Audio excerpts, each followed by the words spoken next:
A particular train of thought, persisted in, be it good or bad, cannot fail to produce its results on the character and circumstances.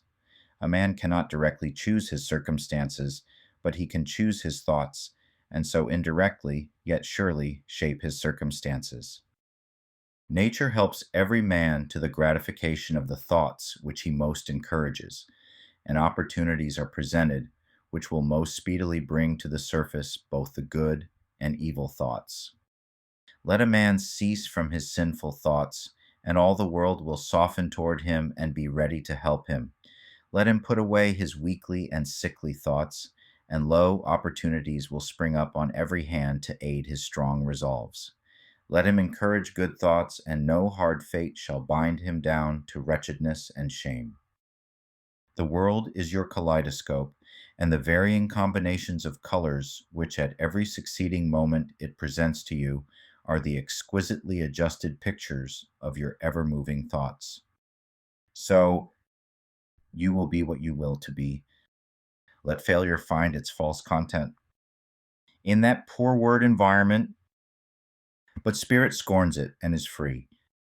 It masters time, it conquers space, it cows that boastful trickster chance, and bids the tyrant circumstance uncrown and fill a servant's place. The human will, that force unseen, the offspring of a deathless soul, can hew a way to any goal, though walls of granite intervene. Be not impatient in delays, but wait as one who understands. When spirit rises and commands, the gods are ready to obey. As a man thinketh, the body is the servant of the mind.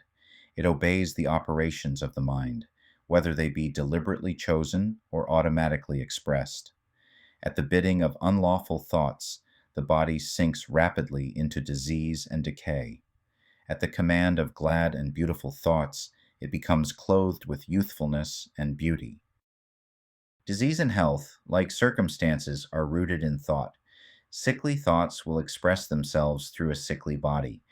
Thoughts of fear have been known to kill a man as speedily as a bullet, and they are continually killing thousands of people just as surely, though less rapidly.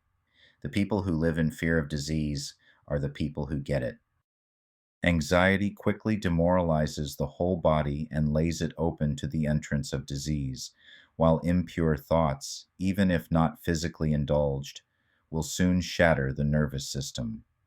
Strong, pure, and happy thoughts build up the body in vigor and grace. The body is a delicate and plastic instrument which responds readily to the thoughts by which it is impressed, and habits of thought will produce their own effects, good or bad, upon it. Men will continue to have impure and poisoned blood so long as they propagate unclean thoughts. Out of a clean heart comes a clean life and a clean body. Out of a defiled mind proceeds a defiled life and a corrupt body. Thought is the fount of action, life, and manifestation. Make the fountain pure, and all will be pure. Change of diet will not help a man who will not change his thoughts. When a man makes his thoughts pure, he no longer desires impure food. Clean thoughts make clean habits. The so-called saint who does not wash his body is not a saint. He who has strengthened and purified his thoughts does not need to consider the malevolent microbe. If you would protect your body, guard your mind. If you would renew your body, beautify your mind. Thoughts of malice, envy, disappointment, despondency rob the body of its health and grace. A sour face does not come by chance. It is made by sour thoughts. Wrinkles that mar are drawn by folly, passion, and pride. I know a woman of 96 who has the bright, innocent face of a girl. I know a man well under middle age whose face is drawn into inharmonious contours. The one is the result of a sweet and sunny disposition. The other is the outcome of passion and discontent. As you cannot have a sweet and wholesome abode unless you admit the air and sunshine freely into your rooms, so a strong body and a bright, happy, or serene countenance can only result from the free admittance into the mind of thoughts of joy and goodwill and serenity. On the faces of the age there are wrinkles made by sympathy, others by strong and pure thought, and others carved by passion. Who cannot distinguish them? With those who have lived righteously, age is calm, peaceful, and softly mellowed like the setting sun. I have recently seen a philosopher on his deathbed. He was not old except in years. He died as sweetly and peacefully as he had lived. There is no physician like cheerful thought for dissipating the ills of the body. There is no comforter to compare with good will for dispersing the shadows of grief and sorrow. To live continually in thoughts of ill will, cynicism, suspicion, and envy is to be confined in a self made prison hole. But to think well of all, to be cheerful with all, to patiently learn to find the good in all, such unselfish thoughts are the very portals of heaven. And to dwell day by day in thoughts of peace toward every creature will bring abounding peace to their possessor. Until thought is linked with purpose, there is no intelligent accomplishment. With the majority, the bark of thought is allowed to drift upon the ocean of life. Aimlessness is a vice, and such drifting must not continue for him who would steer clear of catastrophe and destruction. They who have no central purpose in their life fall an easy prey to petty worries, fears, troubles, and self pityings, all of which are indications of weakness that lead, just as surely as deliberately planned sins, to failure, unhappiness, and loss, for weakness cannot persist in a power evolving universe. A man should conceive of a legitimate purpose in his heart and set out to accomplish it. He should make this purpose the centralizing point of his thoughts. It may take the form of a spiritual ideal or a worldly object, according to his nature at the time, but whichever it is, he should steadily focus his thought forces upon the object he has set before him. He should make this purpose his supreme duty and devote himself to its attainment, not allowing his thoughts to wander away into ephemeral fancies, longings, and imaginings. This is the royal road to self control and true concentration of thought, even if he fails again and again to accomplish his purpose, as he necessarily must until weakness is overcome. The strength of character gained will be the measure of his true success, forming a new starting point for future power and triumph. Those who are not prepared for the apprehension of a great purpose should fix the thoughts upon the faultless performance of their duty, no matter how insignificant their task may appear. Only in this way can the thoughts be gathered and focused, and resolution and energy be developed, which being done, there is nothing that may not be accomplished. The weakest soul, knowing its own weakness and believing that strength can only be developed by effort and practice, will begin at once to exert itself, adding effort to effort, patience to patience, strength to strength, and will never cease to develop, at last growing divinely strong. To put away aimlessness and weakness and to begin to think with purpose is to enter the ranks of those strong ones who only recognize failure as one of the pathways to attainment, who make all conditions serve them, who think strongly, attempt fearlessly, and accomplish masterfully. Having conceived his purpose, a man should mentally mark out a straight pathway to its achievement, looking neither to the right nor the left. Doubts and fears should be rigorously excluded. They are disintegrating elements which break up the straight line of effort. Thoughts of doubt and fear never accomplished anything and never can. They always lead to failure. The will to do springs from the knowledge that we can do.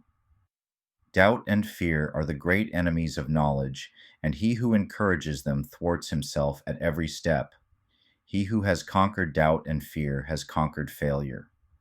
Thought allied fearlessly to purpose becomes creative force.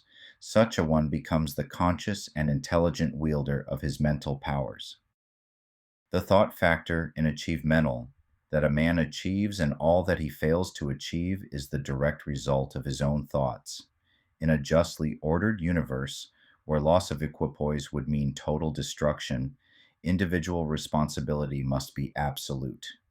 A man's weakness and strength, purity and impurity, are his own and not another's. They are brought about by himself, not by another, and can only be altered by himself. His suffering and his happiness are evolved from within. As he thinks, so he is. As he continues to think, so he remains. A strong man cannot help a weaker unless the weaker is willing to be helped, and even then the weak man must become strong of himself. None but himself can alter his condition. It has been usual for men to say, "Many men are slaves because one is an oppressor. Let us hate the oppressor." Now, however, there is among an increasing few a tendency to reverse this judgment and to say, "One man is an oppressor because many are slaves. Let us despise the slaves." The truth is that oppressor and slave are cooperators in ignorance, and, while seeming to afflict each other, are in reality afflicting themselves. He who has conquered weakness and put away all selfish thoughts belongs neither to oppressor nor oppressed. He is free. A man can only rise, conquer, and achieve by lifting up his thoughts. He can only remain weak, abject, and miserable by refusing to lift up his thoughts. Before a man can achieve anything, even in worldly things, he must lift his thoughts above slavish animal indulgence. A man whose first thought is bestial indulgence can neither think clearly nor plan methodically. He could not find and develop his latent resources and would fail in any undertaking. There can be no progress, no achievement without sacrifice. And a man's worldly success will be in the measure that he sacrifices his confused animal thoughts and fixes his mind on the development of his plans and the strengthening of his resolution and self-reliance. The universe does not favor the greedy, the dishonest, the vicious, although on the mere surface it may sometimes appear to do so. It helps the honest, the magnanimous, the virtuous. All the great teachers of the ages have declared this in varying forms. To prove and know it, a man has but to persist in making himself more and more virtuous by lifting up his thoughts. Intellectual achievements are the result of thought consecrated to the search for knowledge, or for the beautiful and true in life and nature. Spiritual achievements are the consummation of holy aspirations. He who lives constantly in the conception of noble and lofty thoughts, dwelling on all that is pure and unselfish, will, in the fullness of time, become wise and noble in character, and rise into a position of influence and blessedness. Achievement of whatever kind is the crown of effort, the diadem of thought. By the aid of self-control, resolution, purity, righteousness, and well-directed thought, a man ascends. By the aid of animality, indolence, impurity, corruption, and confusion of thought, a man descends. Victories attained by right thought can only be maintained by watchfulness. Many give way when success is assured and rapidly fall back into failure. All achievements, whether in the business, intellectual, or spiritual world, are the result of definitely directed thought. He who would accomplish little must sacrifice little. He who would achieve much must sacrifice much. He who would attain highly must sacrifice greatly,